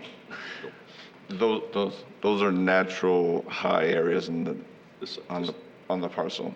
Other than CMP going back through this or Portland Water, it's untouched. That's correct. And then I can speak to the sandpiper habitat only because I've done a number of site plans through there. So Chris is correct. The IF&W gives you hatching areas, and it barely clips this area.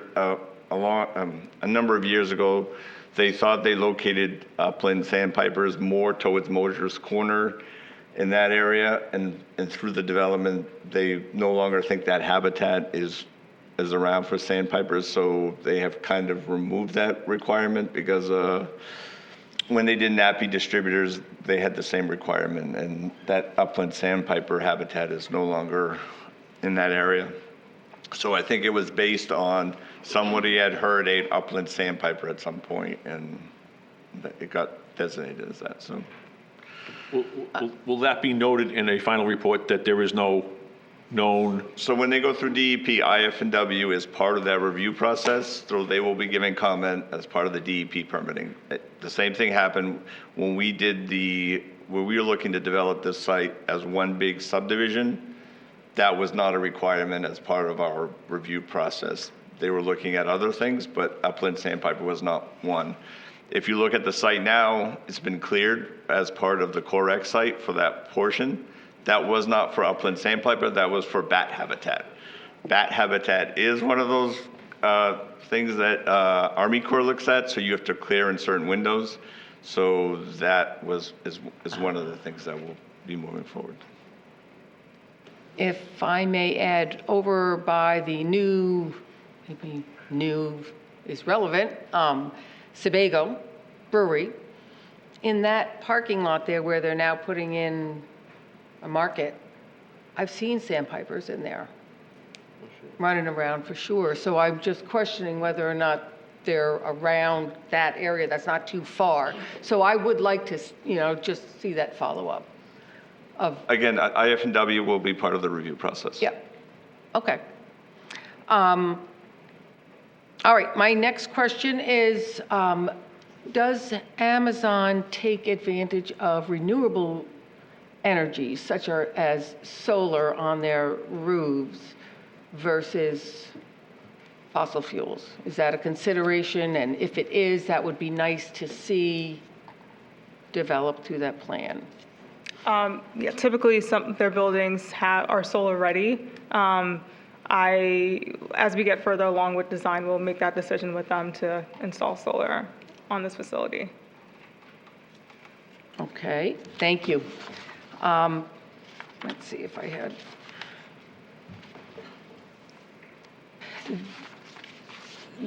It was mentioned earlier, some of the letters that we received from abutters. So there are two pieces I'd like to bring out on it. One is the location of a bus stop about 2,000 feet away, to just really keep in mind use of that bus stop and providing a crosswalk for employees there. The other was on your van parking lot. That being a natural, and I'm not a geologist, so bear with my thinking here. If that is an upland, is there a possibility of somehow putting that parking lot below grade? So that the lighting going over towards Shamrock Drive is naturally protected? If that was lower down, and I don't know how that would work out, but it seems like that might be a good alternative of, protecting the light pollution from getting way over on that western side. Yeah, we can look at the grading for this site. And let's see if I had.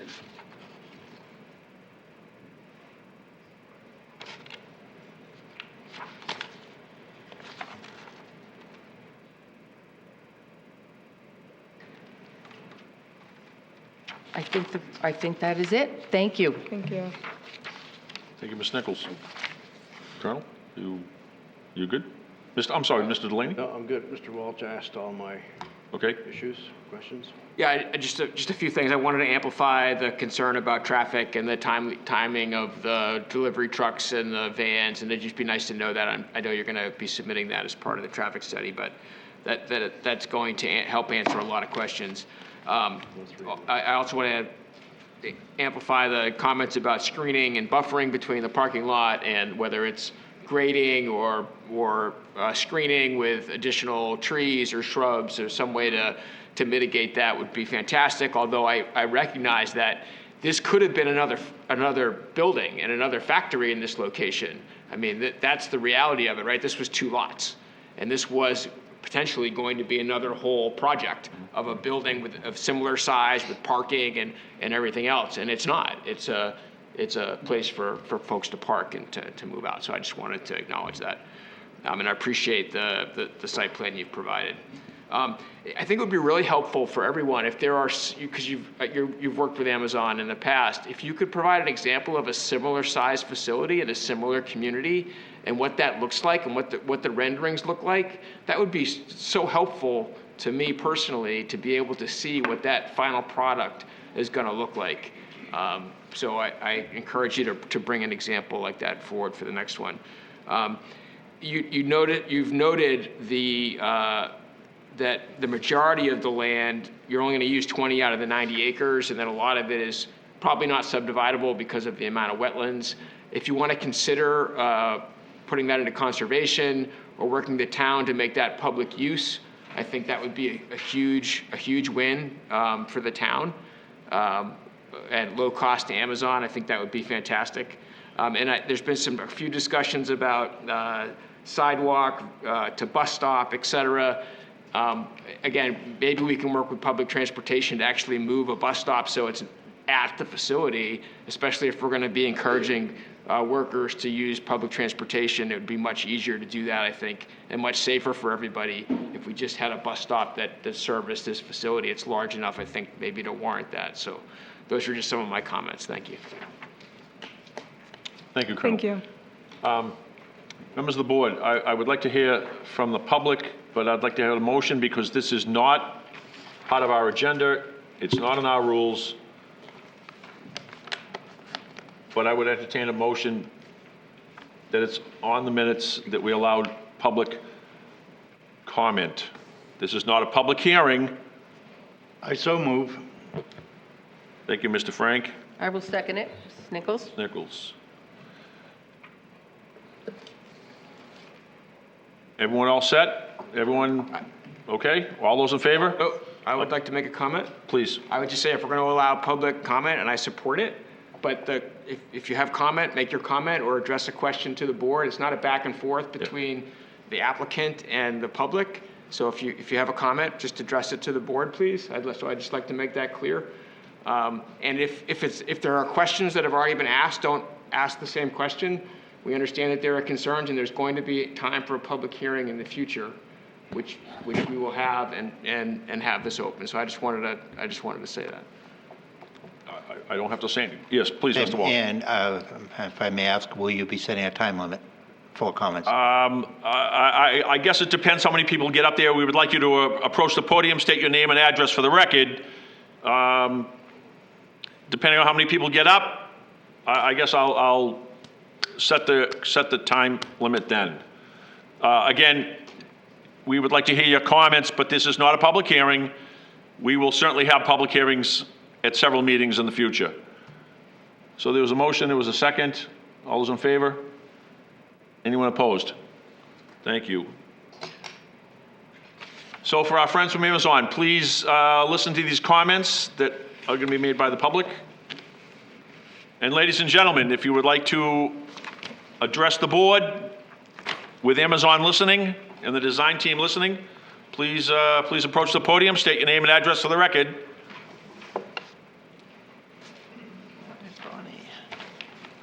Good evening. I'm Barbara DeVoe, 10 Shamrock Drive. Thank you all very much for allowing us to do this, first of all.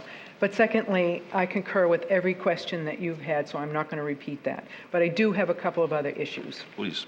One is, has public safety weighed in on any of this? I'm sorry, please say again. Public safety. Public safety. Police, fire, ambulances. We are the main thoroughfare to going to Maine Medical Center, and we need to be very conservative and very cautious of what we're doing here. And normally will not answer a comment, but I will tell you, assessing, code, fire department, police, public works, stormwater compliance, recreation department, conservation commission, everybody has a comment on this when the application is coming through. So thank you for reminding us. Okay. Secondly, the view that you sent, or that you showed, the street view from Shamrock Drive is pretty innocuous. I mean, it does not reflect what the citizens of Shamrock Drive see out their homes. And none of our properties, if I wanted to live in my basement, it probably wouldn't bother me, but I don't live in my basement. And I think that probably goes for many of the other people who are here from Shamrock Drive. Traffic is a very concern coming out of Shamrock Drive. I worked in Portland for 10 years, and driving in and out of through Main Street here into Westbrook, into Portland, was a nightmare at 8 o'clock in the morning. So based on Mr. Walsh's comments about all the fleets going out all at once could be very dangerous for our schools, our public safety, and any commuters that come from Western Maine into the Portland area. And those are my primary issues. Thank you. Thank you very much.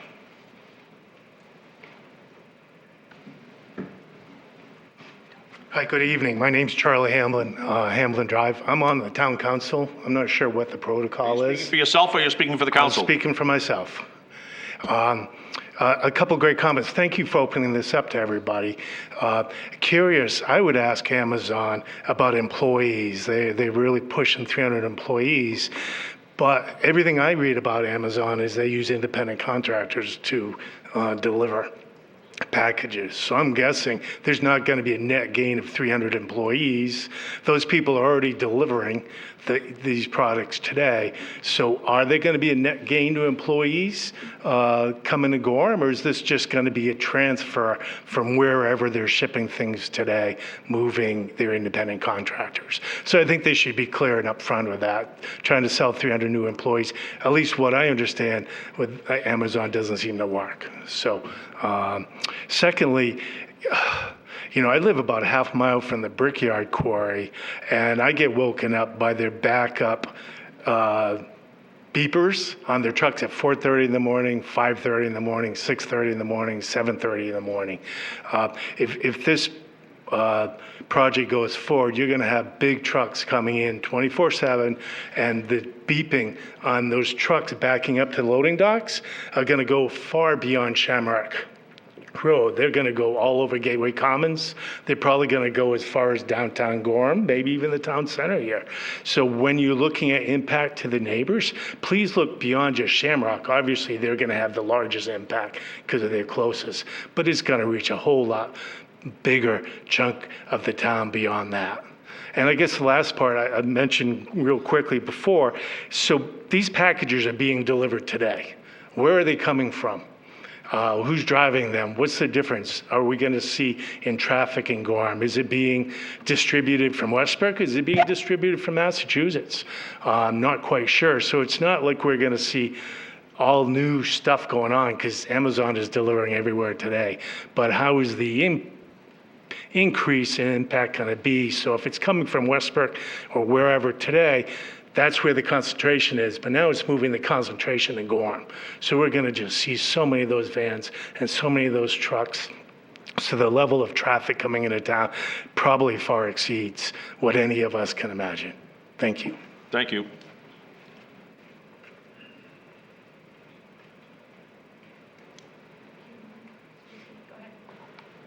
Ladies before gentlemen, that's fine.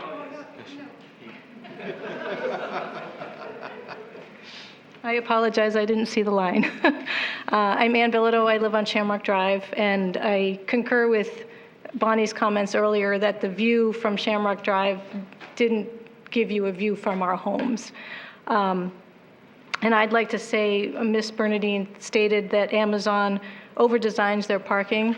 I'd love to see that parking shrunk. If they're only going to have 175 employees, why do they need 300 spots?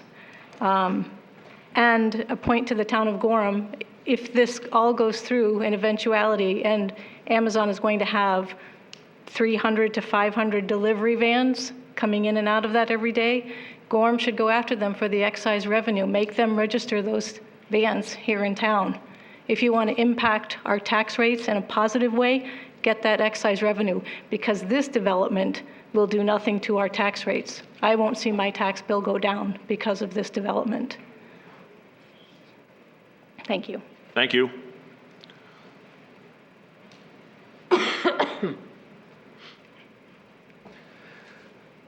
I'm Sam Sherrington. I'm at 184 South Street, and I'm asking if there is a way for the planning board, in coordination with the applicants, to create a study to see the additional traffic from, kind of like what Charlie was saying, to see the additional traffic from this facility, what traffic would be added to the roads and what the impact would be to the roads. The applicants mentioned that they would want to widen Main Street, so having to maintain that extra piece of asphalt, as well as having to maintain the extra wear and tear on the roads due to the increased traffic. I would like to see a study about what those estimates might look like. Thank you. Thank you.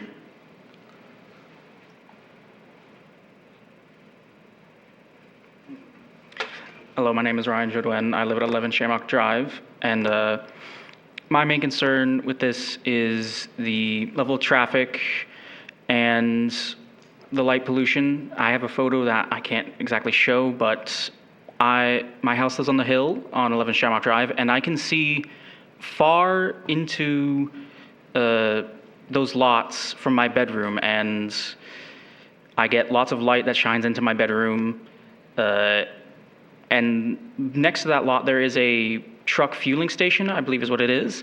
And around, at least in the summertime, there's lots of trucks that are going in through there, and they are very, very loud, especially when they are pulling out of the lot, because they are having to heavily accelerate, and it makes a lot of noise. And to add on to what Charlie was saying, I can hear the Brickyard gravel pit from all the way where I live at 11 Shamrock Drive, and it's very loud.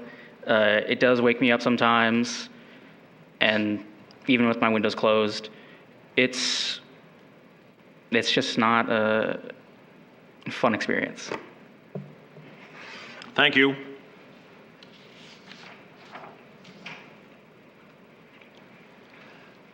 Hi there, my name is Josh Trombley. I live at 30 Little River Drive in Gorham. I share all of the concerns that have been raised so far. I have to pass by the proposed location for this facility on my commute, so I expect that if this facility goes in, my commute will be a little longer and a little less safe. But primarily, in my day job, I work as a union organizer, so I am not a fan of Amazon. They don't have a good reputation for how they treat their employees. I'll do my best not to repeat any of what's already been said, but I have specific questions. Like, of these jobs, I think they said 175 permanent full-time jobs, how many of those people are actually going to work for Amazon versus how many will be contracted out? It's been reported that Amazon contracts out these positions so that they can wash their hands of whatever conditions those employees work under. And I think most of us have seen some of those stories about those bad conditions that people work under those contractors. I'd also be interested to see some data from other sites. How many of the people who work at these facilities, who drive the vans, who drive the trucks, actually are people who live in those communities versus people who are coming in from outside? Sounds great when you say you're going to bring 175 full-time jobs to Gorham. Are you bringing those jobs to Gorham, or are you bringing in people from the outside? Are you bringing those jobs to other communities in the area? I also want to know, 175 full-time jobs, are those benefited jobs? Are those unionized jobs? My guess to that would be no.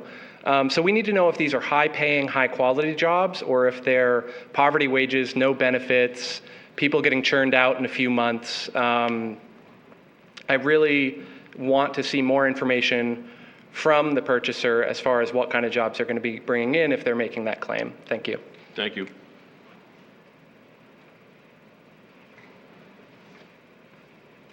Hello. My name's Brendan Kirby. I live at 16 Timber Ridge Road, which is part of Gateway Commons. And I had a question just in terms of the process again, which I think was mentioned earlier. My understanding is plans will be brought back from a few meetings like this until there is a final proposal, and then also that somewhere along the way there will actually be a formal public hearing. But I think I also heard that the town council as such has no role in this process or approval. Is that correct? It's just the planning board, not the... Correct. So this is site plan review. So what the planning board is doing is reviewing this project per the development standards in our land use code. So there are specific standards that this development, just like any other site plan, needs to meet. The planning board does not get to choose what standards that this site has to meet. It has to meet those standards in the site plan review requirements. So there's been a lot of comments that are above and beyond the land use code. The planning board cannot deny this project based on a standard that's not identified in the land use code. So when we're reviewing this project, it's per those standards in the land use code. And if the applicant meets it, that's what the planning board will be reviewing to approve or deny this project. Okay. And with planning board approval, that is, the project goes ahead, there's no... Correct. No, there's other approvals they'll need from the state, DOT and DEP. So they'll need those approvals as well. But for the town, it's site plan review from the planning board. Okay, and my biggest concern is the traffic. I think it's going to be a horrendous change for locally, but also for the whole town. It's just a huge number of vehicles coming and going. And I just had one question. There's a lot of planning, and a lot of these issues have been looked at in many, many ways. I imagine when this project opens, that there will be huge increase in traffic, there will be huge increase in commute times, there will be a huge reduction in the quality of life, particularly in East Gorham, as a result of which I imagine the property values in Gateway, and particularly in Shamrock, will plummet. And so I'm just wondering if the planning board has any information on how long it takes for those changes to occur. In other words, is there any resources or information, particularly for people in Shamrock, but also in other areas, as to how long you have before your property values tank? I can tell you that the planning board looks at the standards. So property values is not a standard that gets reviewed regarding whether to approve or deny a project. Whether they have the standards and they meet the buffering for lighting, the traffic requirements that are identified in the land use code, as long as the development meets those standards, that's what this planning board is reviewing. They can't make a hypothesis on whether property values are going to increase or decrease based on the development. That's not their purview here. I understand. I was just wondering if that information was available. So. Yeah, I'm not aware of it.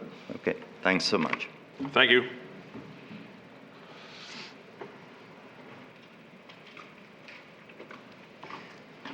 Good evening. My name is Dana Burley. I'm at 10 Shamrock Drive. You met my wife earlier.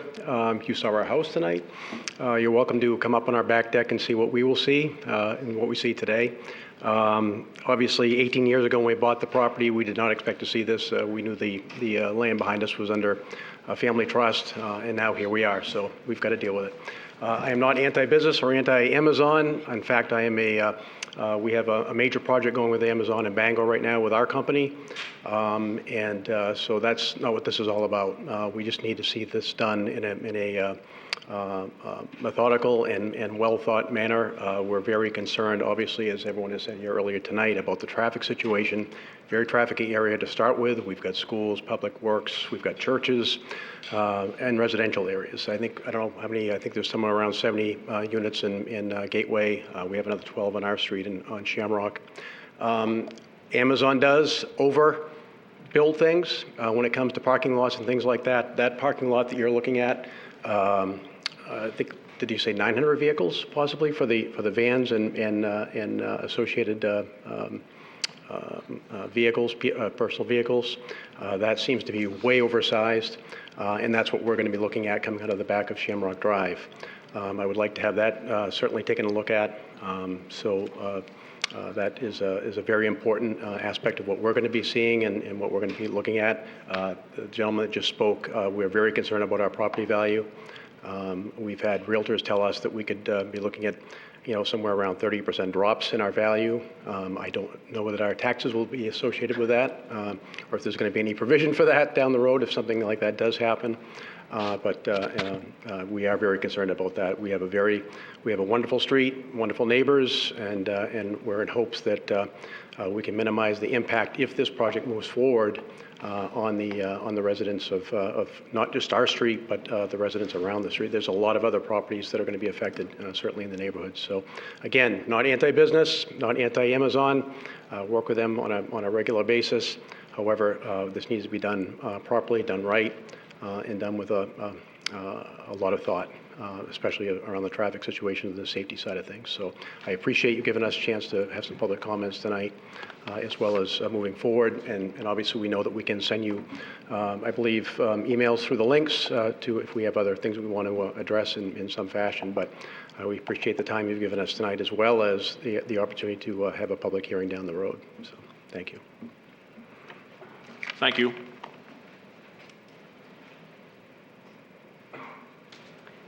Hi, my name is Renata Schultz. I am the owner of the Home Instead franchise, which is located at 502 Main Street, which is directly across from the entrance where all the big trucks would be coming in and out.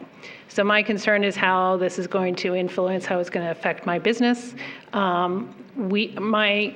Excuse me, my employees do not just come in the morning and stay there. We come and go all day long. We provide non-medical in-home care for older adults. So it's not something that we do on site. So people are coming and going. So my concern is not even so much around how it will be once it's all constructed, but during the construction process and how it's going to impact my business during that time and potential clients coming to the building. So I just want to make sure that we still have access without it impacting the care that people are getting. Thank you. Thank you. Hi, Doug Calderbank, 21 Timber Ridge in Gateway. Drones. Some of these Amazon facilities are deploying drones. That'll be a big concern, whether that's going to be a factor at this facility. In Gateway and Shamrock, we're a lot higher up. I like the two planning members mentioned moving the parking lot to the south to limit the amount of headlights coming and going from that site onto the homes that surround that area, because we are higher. So either dropping if it doesn't move to the south, dropping the grade, berms and evergreens, because 6 months of the year, there's no leaves on the trees. So that's a big thing, is headlights coming and going, maybe angles of departures or figuring out where the gateway is, and that headlights that come out aren't shining on one or two of the houses that are at Portal. So that's my main concern. And obviously, traffic and light pollution. Thank you. Thank you.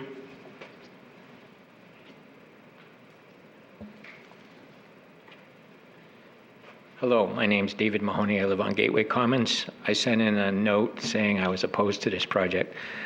Not opposed to business, but just opposed to the scope of this project is so large. I walked the property yesterday. It's a nice property, could be used in many different ways. From where that building's going to be, and I was trying to figure out how large is this building? And it's about the size of the Costco building, if anybody shops in Scarborough. So that's the size that this building is going to be. I think the Costco building's 150-something square feet and 150,000. And it's very similar to this building. And it sits on kind of a higher part of the land. So as I walk the property, I'm looking at I could see almost into the first floor on Shamrock Drive. So you're going to be looking at a building. So unless they paint some nice murals on it, it's not going to be very welcome. But I'm not opposed to the project if there's no light pollution, there's no noise pollution, there's no traffic problem. So if those can be resolved, I'm 100% in favor of it. My questions are, we have two access points into our industrial area, Hutchison Drive and Sear Drive. Sear Drive has been extended to stop at the Crosstown Trail.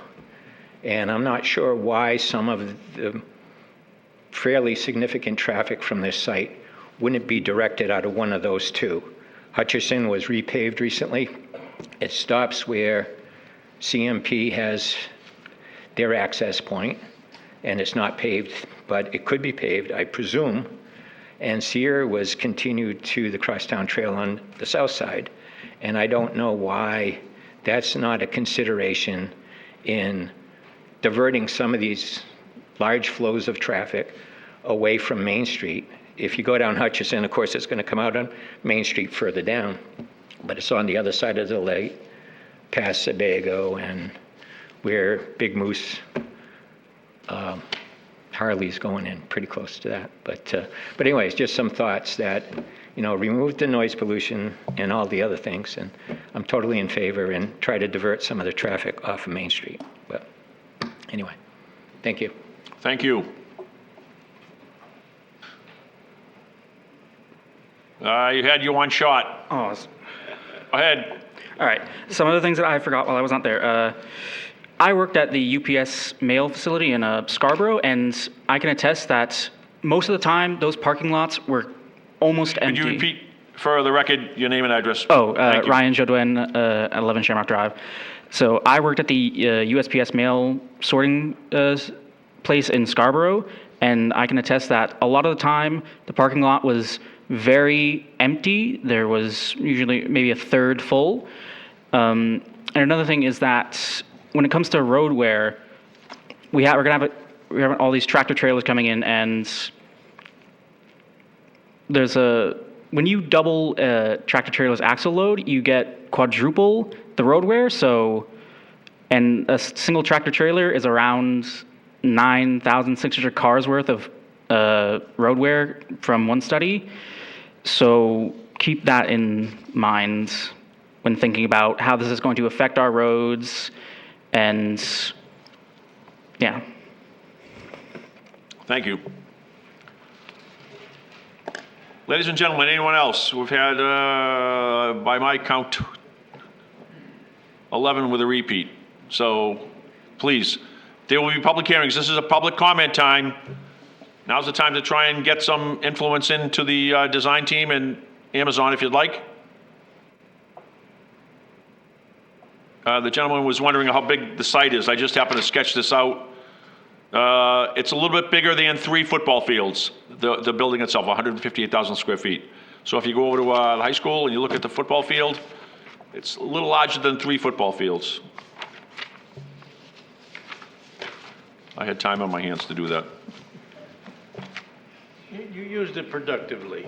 Well, I'm curious because, an acre of land, 43,560 square feet, how many acres are we talking about? 158,000 sounds like it's an enormous building, which it is, 30 feet high, But I wanted to get a sense of, to give it to the public, it's about 3 football fields, slightly larger than 3 football fields.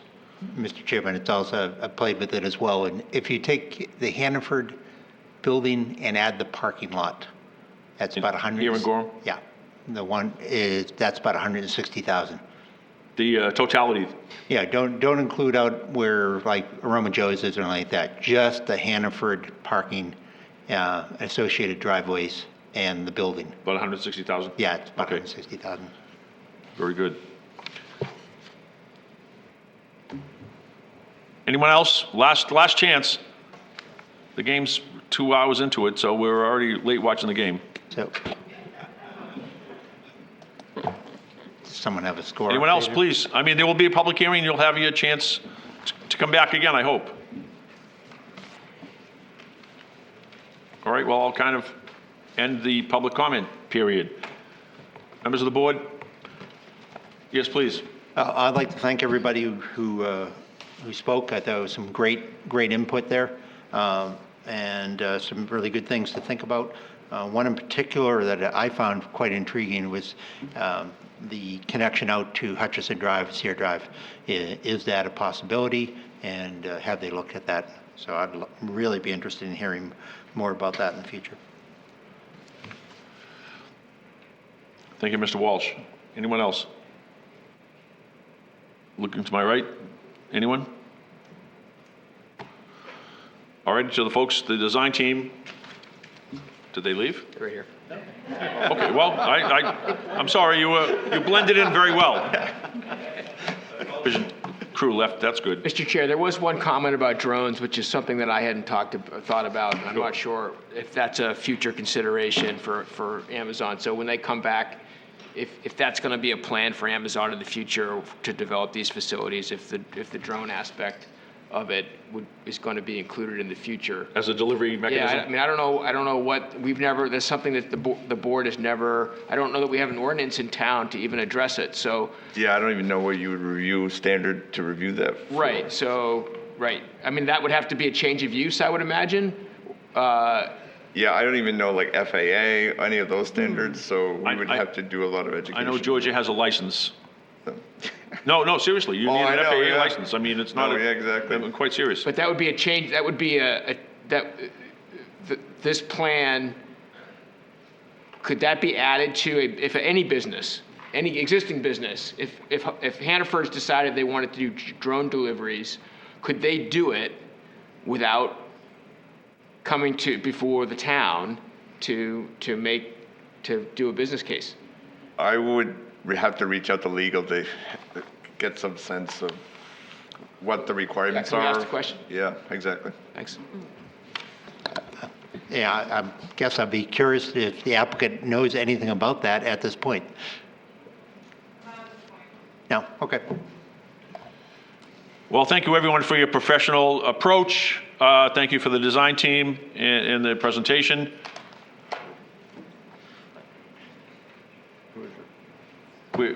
Any other business? I'm burnt out. Will there be, Please. Will there be a site walk for this one? For the board to decide. Up to you. We can. It's up to you all. This big? Yeah. Wrong, but sure we can, yeah. I guess the question would be, would the board like to schedule that during the winter? Or it's kind of difficult with the time frame here, so Right. it's something to think Well, about. before tomorrow afternoon is what we're told. Before or after January, when it's 20 degrees every day. Fly drone over. Any other business to come before us? Just to be clear, so no immediate scheduling of the site walk? Just trying to get an answer on that. Because, My as opinion. the person who would have to reach out. My opinion is to no, schedule it. not right now. Not right now? I mean- Okay, thank you. We have topo maps and other things, but I'm not speaking for them.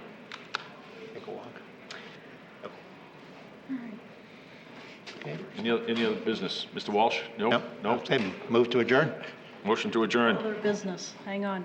Please sign the plan we have in the Okay. back here. And happy holidays. Yes, you too. Yes. Yes. Thanks to all for whatever you celebrate.